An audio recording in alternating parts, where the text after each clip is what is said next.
Tiga. Baik, bismillahirrahmanirrahim. Salam sukses, salam bahagia. Assalamualaikum warahmatullahi wabarakatuh.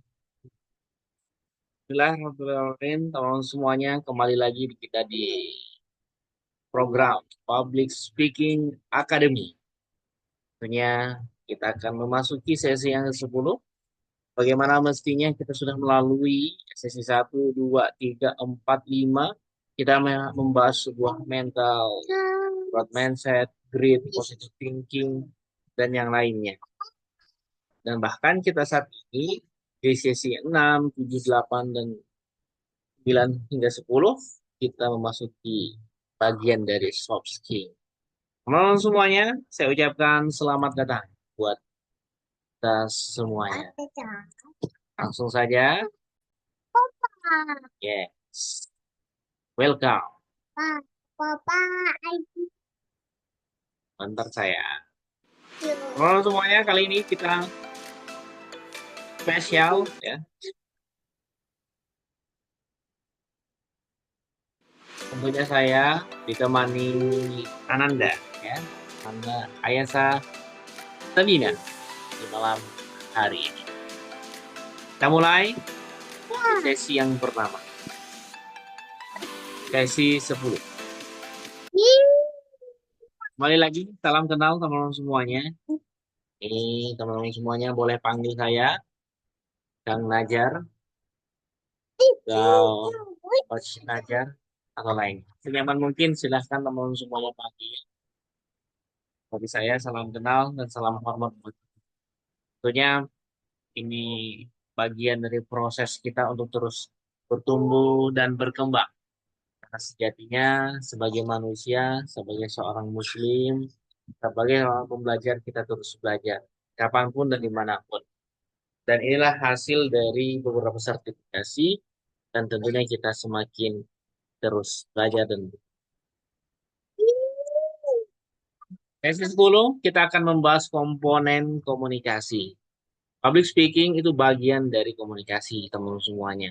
Tentunya kita akan memahami secara basic, secara dasar, apa saja sih komponen-komponen agar membangun sebuah mental, membangun sebuah mindset yang teman-teman, oh ternyata komponen itu ini loh. Ada 3 komponen yang akan kita bahas secara detail, secara mendalam, tentunya dengan berbagai perspektif.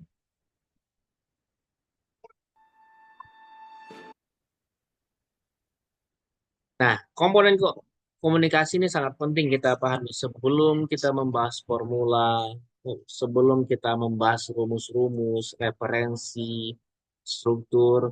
Inilah bagian yang harus kita pahami. Agar perjalanan kita belajar public speaking itu tidak setengah-setengah.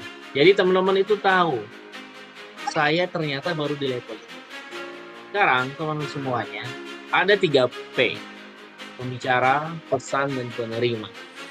3 hal ini, 3 komponen ini tidak bisa kita pisahkan dalam komunikasi teman-teman semuanya. Kalau hanya ada pesan, hanya ada penerima, siapa yang menyampaikan pesan tersebut? Begitu juga sebaliknya. Kalau ada hanya pesan, tidak ada yang menerima dan tidak ada yang membicarakan, bagaimana pesan tersebut untuk mempengaruhi publik? Dan apalagi kita hari ini ingin memberikan sebuah motivasi dan inspirasi. Teman-teman semuanya, kita masuk di poin pembicara. Bicara ini sangat vital sekali teman-teman semuanya. Sangat vital sekali. Tanpa pembicara, dia tidak akan mampu menguasai pesan, menguasai audiensi atau penerimanya. Poin pertama, seorang pembicara itu harus menguatkan yang namanya mental. Di bagian mental inilah kita akan menemukan yang namanya sebuah sikap, sebuah respon, dan apa tindakan kita menghadapi sebuah situasi dan kondisi. Kalau orang pembicara yang masih pemula, wajar ada rasa takut, gugup, galau, gelisah, bahkan nervous dan blank itu pasti terjadi. Karena dia belum profesional, dan hebat bagaimana mengelola semua ketakutan itu. Tapi orang yang sudah profesional, orang yang sudah berpengalaman, dan bahkan berpuluh tahun menjadi seorang pembicara, dia tahu cara mengelola sebuah ketakutan. Dan bahkan dia berpikir, dia akan berdamai dengan sebuah ketakutan, berdamai dengan sebuah kecemasan, berdamai dengan sebuah blank.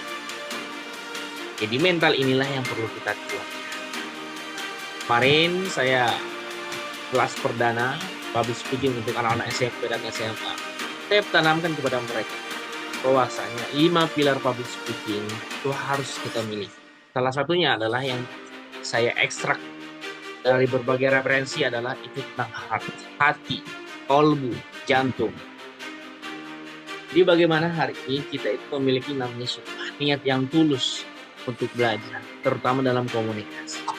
Kalau hari ini kita masih setengah, ya ikut-ikutan saja, atau bahkan terpaksa, nah ini bisa jadi kita dalam perjalanan kita hari ini, untuk menjadi seorang komunikator yang baik dan handal, tentunya kita akan tidak mampu mencapai di titik terakhir. Yang kedua, teman-teman semuanya, tidak hanya mental, tapi kita materi yang perlu kita pikirkan. Materi itu adalah hal yang harus kita persiapkan. Mustahil hari ini seorang pembicara, seorang pengkhotbah, orang penulis, orang presenter, MC, moderator, motivator, inspirator, dan lainnya, pasti mereka menyiapkan yang namanya materi.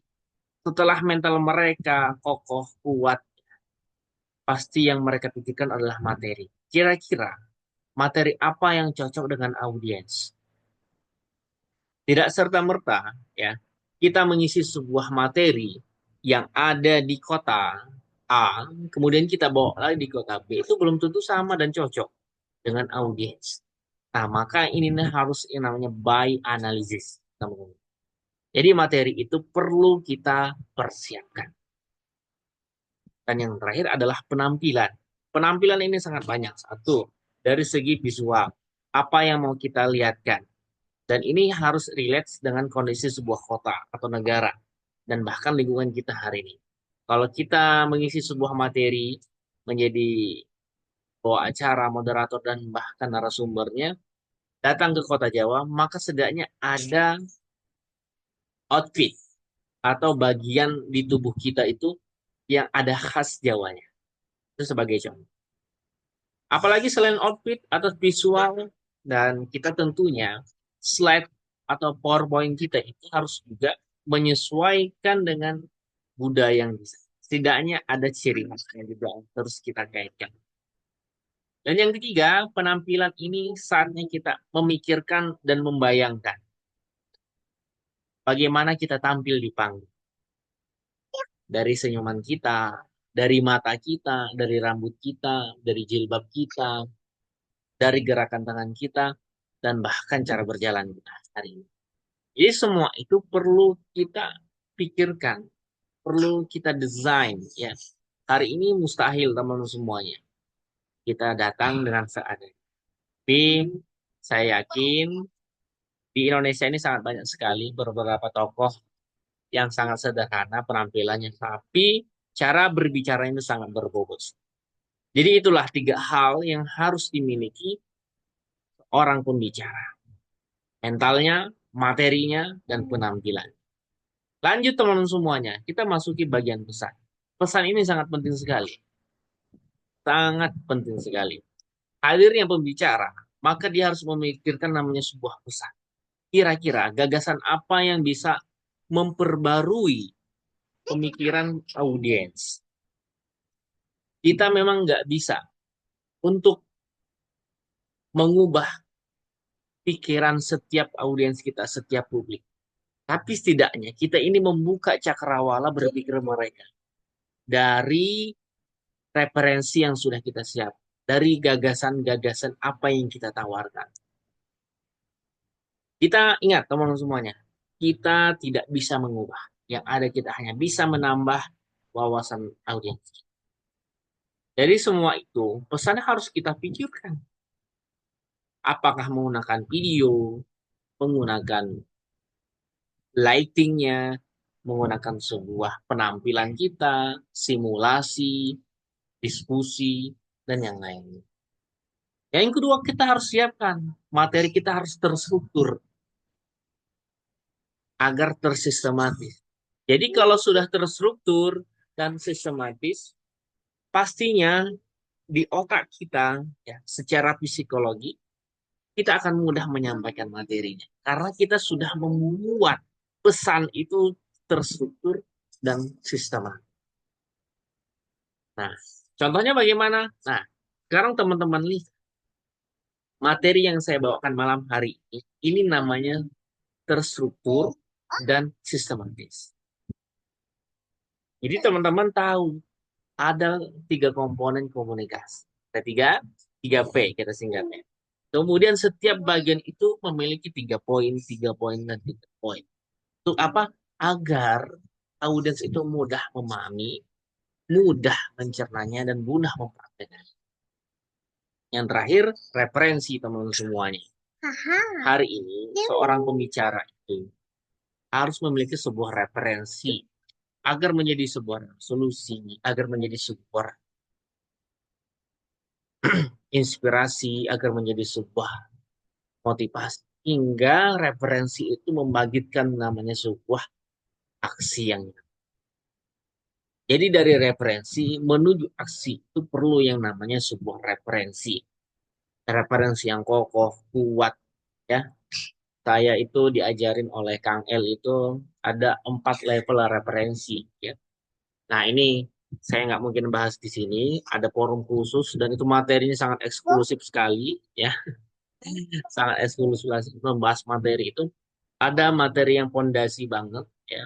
Mental pondasi sangat basically sekali bagaimana kita mengekstrak fondasi pertama itu hingga menjadi sebuah inspirasi di level kedua lagi, di level ketiga dan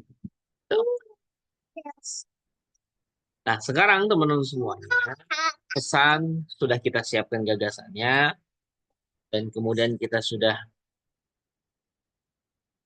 buat struktur dan referensi.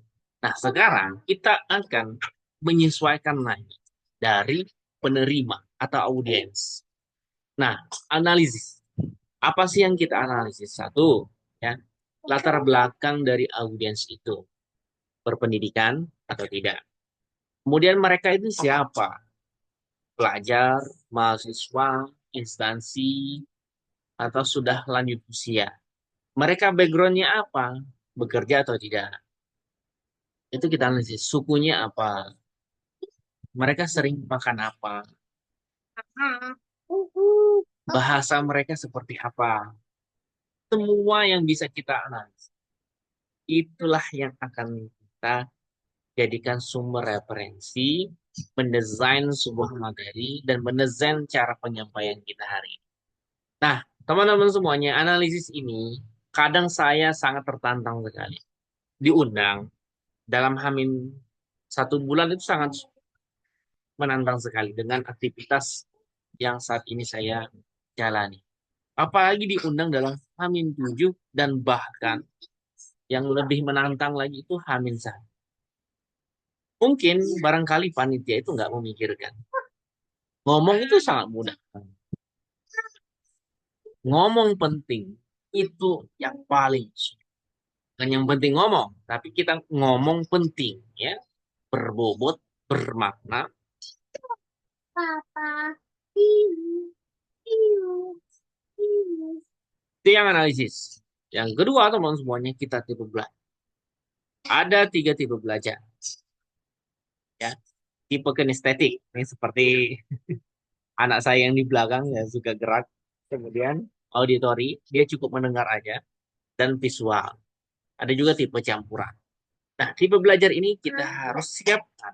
Materi kita ada yang dalam bentuk visual yang bagus, ada audionya, ada instrumennya, dan kita ada praktik. Agar tipe belajar ini kita penuhi dalam audiens kita. Terakhir, respon. Ini sangat penting sekali, teman.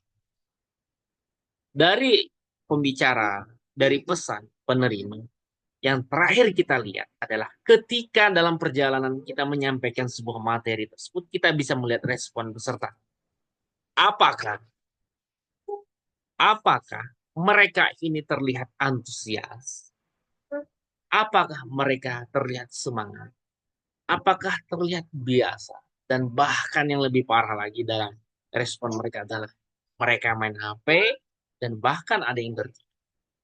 Nah, dari tiga komponen inilah yang harus minimal banget kita persiapkan menjadi seorang pembicara.